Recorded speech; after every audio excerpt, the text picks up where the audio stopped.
फिक्र की राजनीतिक फाइल्स खोलते हैं। महाराष्ट्र में आज नामांकन के साथ सीटों वाला कलेश और सस्पेंस भी खत्म हो गया।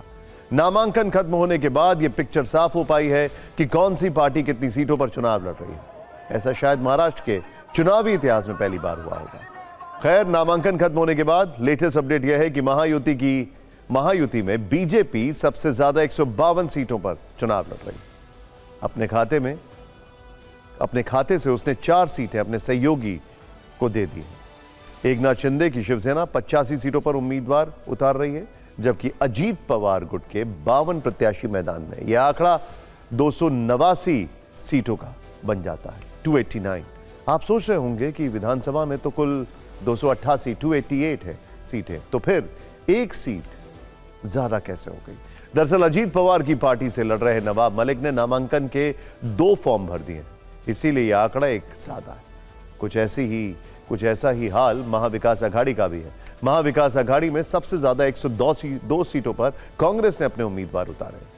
उद्धव गुट के 89 यानी करीब 89, जबकि शरद पवार गुट के 87 प्रत्याशियों ने नामांकन किया है, जबकि 13 सीटें सहयोगी दलों को दी गई हैं। इस लिहाज से महाविकास अघाड़ी में सीटों का योग 291 हो गया। दरअसल 3 सीटों पर इसी गठबंधन के दल आमने सामने आ गए। मतलब यह कि जितनी सीटों पर गठबंधन तय हुआ था, उससे ज्यादा उम्मीदवार उतार दिए गए हैं। इसीलिए 288 का आंकड़ा 291 पर पहुंच गया। नामांकन वापस लेने की आखिरी तारीख 4 नवंबर की है। 4 नवंबर तक पार्टियों के पास गठबंधन के सहयोगियों और नाराज नेताओं को मनाने का वक्त है। जब यह नामांकन वापस लेंगे तब 5 नवंबर को आखिरी आंकड़े सामने आएंगे। कुल मिलाकर कुछ सीटों का सस्पेंस बरकरार ही रह गया। आज नामांकन की आखिरी घड़ी में अजीत पवार ने सियासी सिक्सर मारा। घड़ी उनकी पार्टी का चुनावी चिन्ह भी है। खैर, घड़ी वाली एनसीपी ने मानखुर्द शिवाजी नगर से नवाब मलिक को आखिरी क्षण में उतारकर सबको चौंका दिया। पिछली बार यहां से समाजवादी पार्टी के अबू आजमी जीते थे। मतलब इस सीट पर 2 कद्दावर नेताओं की टक्कर है। ये वही नवाब मलिक हैं जो कभी अजीत के चाचा शरद पवार के खास माने जाते थे। अब वो पाला बदल चुके हैं। अब सवाल है कि 2019 में जीत दर्ज करने वाले नवाब मलिक अपनी सीट अणुशक्ति नगर छोड़कर अबू आजमी के खिलाफ क्यों खड़े हो गए? दरअसल नवाब मलिक की बेटी सना मलिक अपने पिता की सीट अणुशक्ति नगर से अजीत पवार गुट के टिकट पर चुनाव लड़ रही हैं। जब सना के नाम का ऐलान हुआ तो यह चर्चा सामने आई कि बीजेपी के दबाव में अजीत पवार ने नवाब मलिक की से दूरी बनाई। लेकिन नामांकन के बाद यह साफ हो गया कि एनसीपी ने रणनीति के तहत ऐसा किया था। अबू आजमी बनाम नवाब मलिक की लड़ाई में एक और पेच है। सना मलिक के सामने शरद पवार की एनसीपी ने अभिनेत्री स्वरा भास्कर के पति फहाद अहमद को उतारा।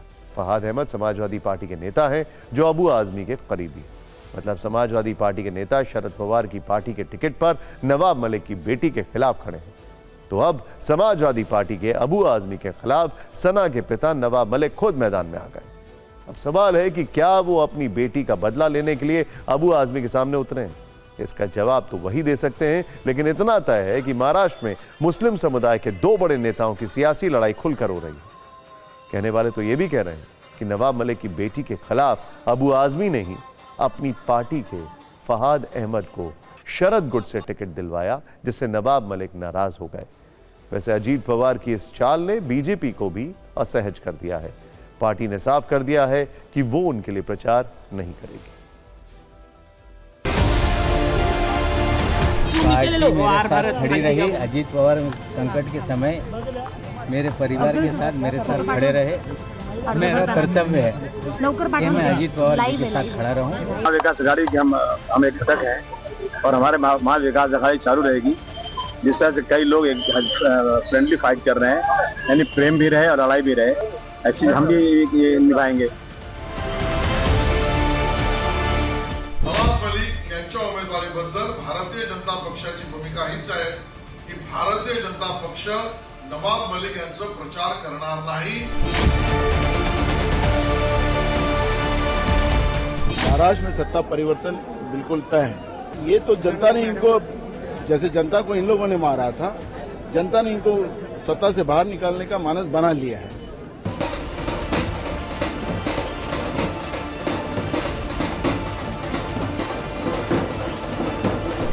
एक सकारात्मक कैंपेन विकास के आधार पर लड़ने जा रहे हैं। ये पर्सनल कोई बैटल नहीं है।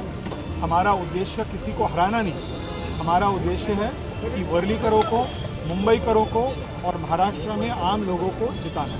महाराष्ट्र में 3 तारीख के बाद पूरा पॉलिटिकल सिनेरियो क्लियर हो जाएगा और मुझे उम्मीद है कि महाविकास आघाड़ी के बारे में पब्लिक के मन में एक अगल सा विश्वास है और निश्चित रूप से महाविकास आघाड़ी भारी वोटों से जीतेगी और महाराष्ट्र का जो नया सरकार बनेगी वो महाविकास आघाड़ी का बनेगी।